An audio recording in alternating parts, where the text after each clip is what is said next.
I'm Craig Kenneth, a relationship coach and a psychotherapist. Every relationship is different, and every breakup is different. Work with me, and you'll get professional help on your situation. Just click on the link in the description below, or go to my website, askcraig.net.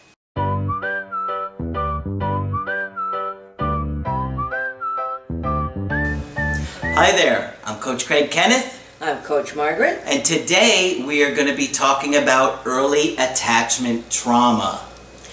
Something that both of us have studied extensively. Yes, and if you're new to my channel and my videos, you probably don't know a lot about it. If you've been tuning in for a while, you know I talk about it all the time. Because, Margaret, you really helped me see that those first 2 years of our life have a massive impact Absolutely. on our ability to attach and to connect to other people. And if you're connecting with Coach Craig, then we're talking about attachment here. And at first people look at us like we arrived from some other planet. That's how could something that happened so long ago be relevant today? But if we work together for any length of time, people come to understand what we're saying. It's absolutely true. Yes. And there is such a correlation between a healthy attachment with your caregivers and mental health, Right. resiliency, Yes. ability to connect. Everything. It is absolutely unbelievable. And so if you have any kind of abandonment in those first 2 years, which I did because my dad left my mom when I was not even 2, which is probably one of the worst times that could have happened. Absolutely right. It causes a massive amount of trauma, and you can't put it into words. Right. But it's there, it's underlying, and it's always there. Right. Most of it happens in a way that's called preverbal, certainly in the first year of life. If anybody's interested in knowing more about the theory, we can do that, but please let Craig know. Absolutely, you could put, comments in the video below, and we'll look at that. But it's absolutely unbelievable how a early attachment trauma will affect your personality and your attachment style, where I teach about secure and insecure attachment styles. And with the insecure attachment styles, you have anxious, where you're constantly afraid of abandonment, and avoidant, where you're constantly afraid of closeness. Of being overwhelmed and engulfed and, not your own person. And so that also has a massive correlation to mental illness. Absolutely. Or personality disorders. Yes. And your ability to connect, like With other people. That narcissism and borderline personality disorder. And So the better your first 2 years of life were, probably the easier your life is going to be. Oh, absolutely. And how much easier it is for you to feel safe when you're meeting somebody new, having a relationship, continuing a relationship, and making it last long term. That's right. So this is a really interesting email for sure, and it deals with a massive attachment trauma, and maybe we could talk a little bit about adoption when it comes to an early attachment trauma too, because I've been wanting to talk about adoption too, because you have tremendous amounts of experience with that. Right. So let me get into the video, Okay. and let's see if we can find a spot to talk about adoption. Right. They said, "Hi, how are you? First to say thank you so much for all your efforts on YouTube. After so many YouTubers I came across, you're the only one I trust and the only one I want to turn to. Your videos are so encouraging to me and help me get through a lot of difficult time during my breakup. But what is so sad is I know you too late that I felt like I've already messed it up." Oh, she feels like she messed it up. She is from China, just to give you a heads up, and that's why the English might not be as fluent. Either that or I'm probably tongue-tied again. So it appears that she was an adoptee from China. There was a great deal of that for a period of time. What, was she adopted? I don't know if she was adopted. Keep going, we'll figure it out. Okay. I am from Shanghai, China. As you know, not a native speaker, so please forgive me in my words sometimes make you hard to understand, although I will do my best to express. So she is in her mid-30s, or I'm sorry, early 30s, and she dated a guy for just under a year. And she was telling us about the guy she was dating. This is important. Okay. She said he has a brother 6 years younger than him. His parents got divorced when he was 8. When he was born, his father abandoned him in an orphanage without telling anyone. Oh my. I don't even know how to... In China or here? In China. In China. Okay. Can you imagine? So he had a girlfriend who had a baby, and he never let on that that had happened and left the child at an orphanage. Is that what you think what happened here? What else can you think of? That they couldn't afford to take care of the child? That's possible too. But where he didn't tell anybody, it was sort of like he didn't want his mother to know. And I don't know a great deal about the culture, but I have heard that out-of-wedlock persons are looked down upon. Mm-hmm. So we're talking about the boyfriend's father. Yeah. He abandoned him at an orphanage without telling anyone. His grandmother searched every orphanage to find him back. But she somehow found out about it. Yeah. Now, is that his mother, the father's mother? It's unclear. She didn't say. Probably his mother. Okay. His mother is a very strong, tough, and strict and independent woman. When he was little, his mother would lock him in the bathroom with the light off and made him stand the whole afternoon or night to think about what he did wrong when he made mistakes. Oh dear. That's abuse. Oh yes, it is. That's absolutely abuse. And that would make him feel like he is going to die. Yes, of course it would. If there's no one around to rescue you or care about you, your psyche says you're going to die. Yeah. He was still young. Locked in a bathroom day and night. I mean, with the light off. How horrible. How cruel, yes. I mean, that's like something you would see in a prison, a bad prison movie. Absolutely right. Yeah. I mean, this is ridiculous. And it's a child. I mean, that kid would, anxiety level would skyrocket. And that trauma would last a lifetime. Right? That would constantly come back up. So as far as we know, this was happening in China? As far as we know. Okay. After the divorce, his mother made a living all by herself to raise 2 kids, and his father never came back after leaving, which was in the situation that he saw in person, that his father leaving with his suitcase when he was 8, and never got in touch with them since. Also, he said that her grandmother was a very tough and caring woman. I think she meant his grandmother. Okay, yeah. Remember, she's Chinese, so... Basically, he was raised by his mother and grandmother. He was born in Japan. This same grandmother. Oh, it says he was born in Japan. His father is Japanese, while his mother is Chinese. Okay. And went back to China when he was 9. So maybe that happened in Japan as opposed to Could China? be, he might have traveled and met her there. But he did. You can see how he didn't tell anybody. Yeah, go ahead. Since then, he studied in boarding school and went abroad to the UK and Singapore to finish his college degrees. And he was put in boarding school, so he was without a family again. This poor guy would have an incredibly difficult time to attaching to anybody or trusting anybody. Why would he? Awful. The day before he broke up with me, we had an argument on the phone. The next day, he didn't contact me like he used to, and I started to contact him. I texted several times during the work time, and he finally replied to me that he didn't want to talk. I started to freak out a bit.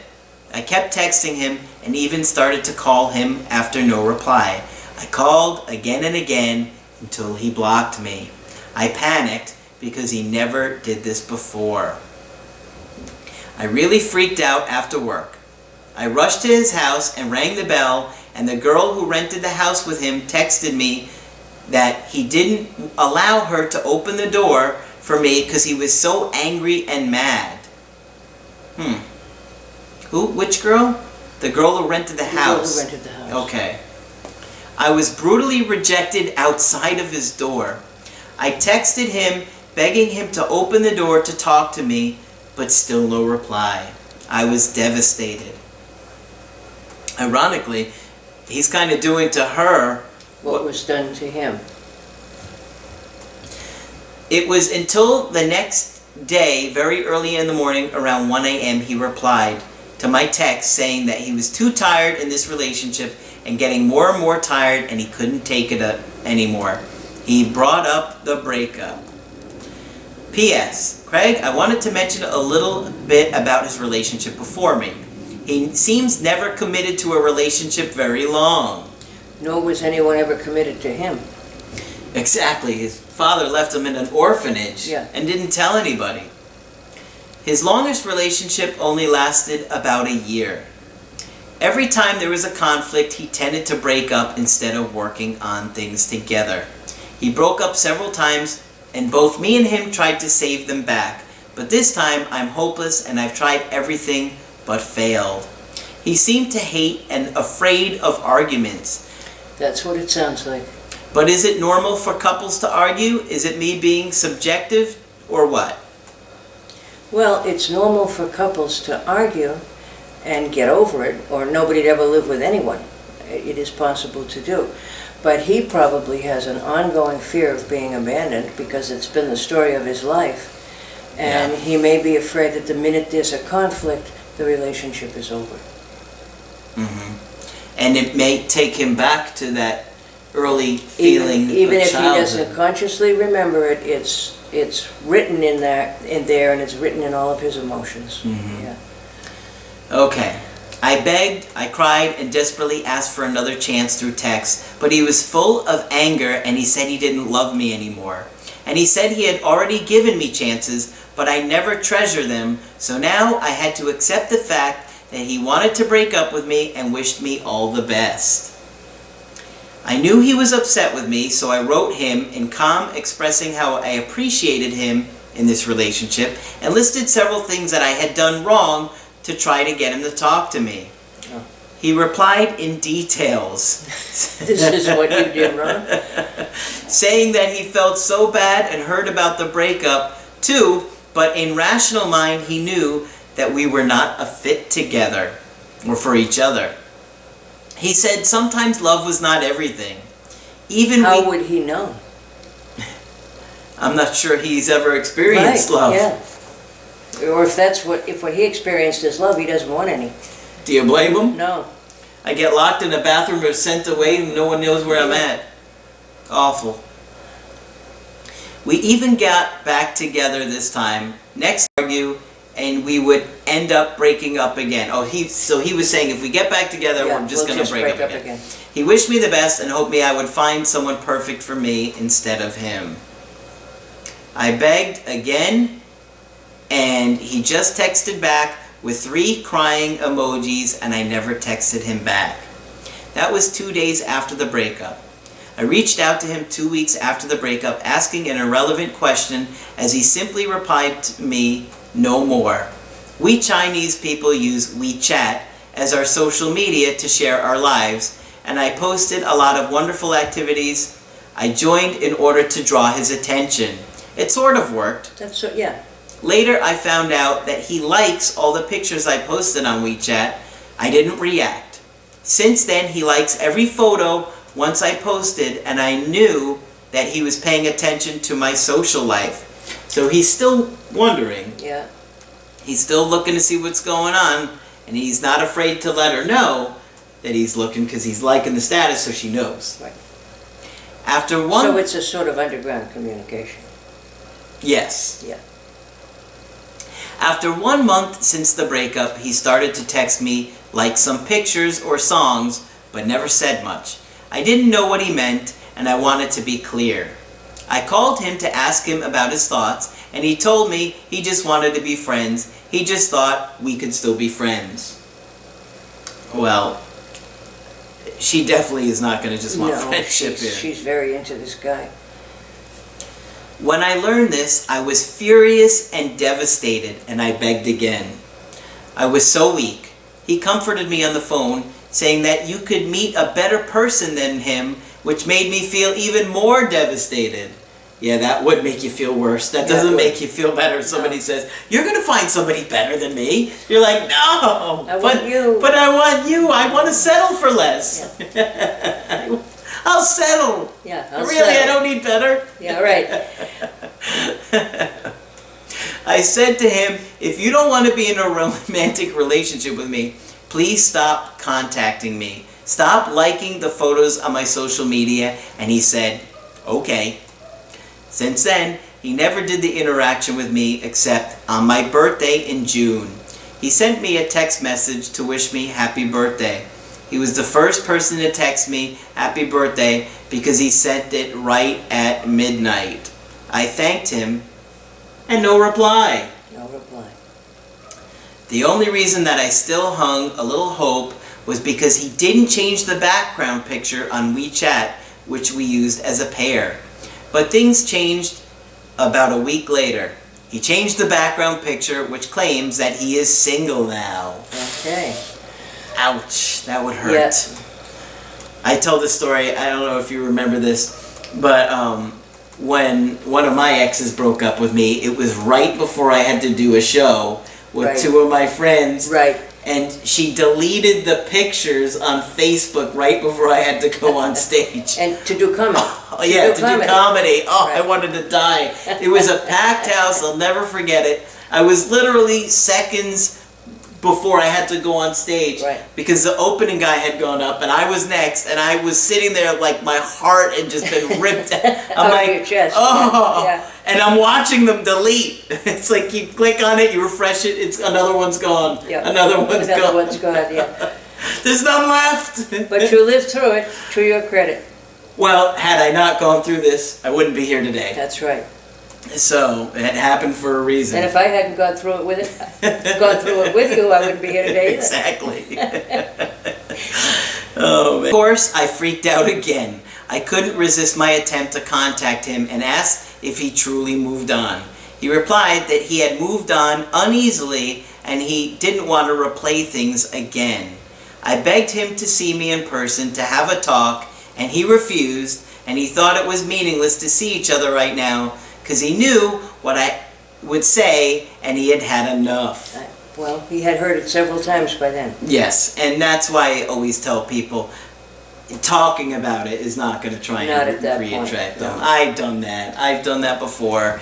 And I irrationally accused him of being able to move on so quickly and scolding him while claiming that he was single. He was angry and blocked me on WeChat. My mind exploded. Oh my. That doesn't sound good. No. I asked my friend to call him, who he knows too, and he told my friend that he knew me better than anyone else. The actions during the breakup reassured him that his original decision was right. He knew I would not change at all, and we were not a fit to each other, and there was no possibility of getting back together, but we could still be friends. He even said maybe one day, when I moved on, he could see me in person, and we could talk about our past like old friends. Oof, that would be awful. Yeah. But just not now. And later he unblocked me on WeChat. Since that day, we never contacted. Man, that would be awful. To have somebody that you are desperately trying to work it out with, and they're like, hey, maybe one day we could talk like friends. Maybe one day something could happen. Oh, that's like the worst thing you want to hear. Oh, that is the most painful. Because you are not on my agenda. Oh my gosh, that's awful. Yeah. My ex said I was very selfish. It feels like everyone should treat me like a princess. He said I barely considered him. It was all about me, me, me. Also, he felt like I was too independent and always relied on others. Maybe he meant dependent. Yeah. Always talked but never took actions, which made him disappointed. Well, I'm guessing he probably always feels disappointed in relationships. Why wouldn't he? Well, when she was anxious with him, she probably was being very selfish and yes, of course. controlling and manipulative, and so he probably got tired of that. Just for a little review, people often do that when they feel their partner pulling away. Very natural. Yeah. Her question is, I love him very much. I want to treasure him and to be with him. It had been almost 3 months since the breakup. I felt like all that I did was to keep him to move on instead of getting him back. What should I do? Do I still have a chance if he moved on? Does no contact rule suitable for me to use? I'm crying every day and I feel like my heart is dying. Oh dear. Yes. I'm so sorry. Yes, she must be very depressed. Yeah. And very attached to you. Very attached to somebody that doesn't attach to others. Yeah. I think that would be the tragedy here. And as badly as she wants it to work, he is equally able to walk away. Right. And, you know, I do agree that she should stop contacting him, and because, you know, chasing him has just pushed him further and further away. Yeah, and gotten her more and more upset. The chances of him coming back, I mean, too early to say. Obviously, right now it doesn't seem like he has any interest. Not right now, but that may be revisited. Because right now, you know, he's saying, hey, maybe we could just be friends. And he's so turned off by her behavior that he's not thinking, I could be with this woman again. No, that's right. It would take some time to really show that she's got emotional self-control and ability to act rational and yes, because she has been so upset. He was probably totally overwhelmed by it, because that's a lot of emotion. That's right, and he probably has not had very much from his childhood. No. I mean, massive amounts of neglect and abandonment. I mean, I can't even imagine what an infant. How old was he when he was abandoned in the orphanage? Or did Sounds like very shortly after birth. I mean, could you imagine? It is unimaginable. And people think and will say, well, they won't remember. Oh, yes, they will, in every fiber of their being. Not consciously, maybe, and not right away when they're young, but it's all written there, and it will all come up again because it hasn't been dealt with. So, people say that trauma is stored in the body. Yes. What are your thoughts about that? I think it's absolutely true, and it took us quite a while to figure that out. That's one of the theories about fibromyalgia, that it's very common for the people who have fibromyalgia to also have a sexual abuse history, and certainly physical abuse does the same thing. And it's as if things that we can't put into words are still inside us, and they can settle in the body. And that's why it's so important to talk about it. Absolutely. You have to get it out. You have to get it out. And you don't want it to come out all sideways. I had a colleague who used to say that, and I thought it was a great way to put it. You don't want to be angry all the time and not really know what you're angry about. You don't want to be depressed all the time and not really know what you're depressed about. You don't want to be unable to attach because you've been hurt so many times. There are many, many things to talk about. Absolutely. And it's incredible how something that can happen so early in your life can impact everything in your life. It's really unfair. Yes, it is. Yes, it is, because we don't choose the family we're born into. We don't choose the quality of parenting we get in the first 2 years. But we are left to deal with the results of it for a lifetime. And there is very little education about mental health in this country, and probably many others as well, where we simply don't know this, and we just continue to be like almost like a slave to our history. To our history, yeah. Other than, you know, you can curse the fates, and that's a good idea, and ask why this happened and why me. And I often hear people saying, well, that's just being self-indulgent, you're feeling sorry for yourself. Yeah, you have every reason to. Why me? I was born into a Greek tragedy. Absolutely. Yeah. And you have a right to be angry and sad about that. And talking is the only cure we have. I know it sounds like not enough, but it's the weapon we have, and it does work. Absolutely. And, you know, it's really amazing how we even remember things on some level when we were in the uterus. Absolutely. I've had a client who said she felt like her mother tried to commit suicide when she was about to be born. It was a very complicated situation involving a cult. And mother was ready to jump off a bridge in Florida that went over the water. And this woman, who was at least 8.5 months along at that point, swears that she split off in terror before she was even born, that she was traumatized as a fetus. A lot of people are going to be thinking, no way. I know. I know I came from another planet. I've accepted this. But if you heard her tell the story, it's quite moving. Later, kind of by accident, I was reading about the tactics of some of the cults out there, and there are some out there, and that they deliberately would try to get fetuses to split because it was then easier to control the person after they're born. Sure. That, it sounds like unbelievable. It does. That it could happen. Right. But I've had clients that literally remembered things that happened to them in the crib. Yes, of course. And the I standard... had a brilliant observation that I told you about recently with one of the guys that I was working that had massive amounts of trauma in the early childhood. And he realized that the way he drove by his ex's house was the same way he felt when he was looking out the crib for his mother. Wow. Okay, and when those things happen, you say, gee, I wish I could capture this moment to share it with others. But how insightful of him. Isn't that unbelievable? He recognized the feeling, yeah. Isn't that incredible? Wow. And I only had one other guy that I remember, and I told you about him too, that remembers his mother coming to feed him and thinking to himself, this can't be my mother, she's too mean. Yeah. And that it was his mom. It was his That's mom. splitting. That's splitting. And what Craig is referring to is a phenomenon that if a very young child is not secure in their relationship with mother, as they begin to move into being two and getting defiant and dealing with toilet training, they split mother into two people. The good mother who used to just feed you and pick you up, and the bad mother who yells at you and makes demands now, as if they can't be the same person.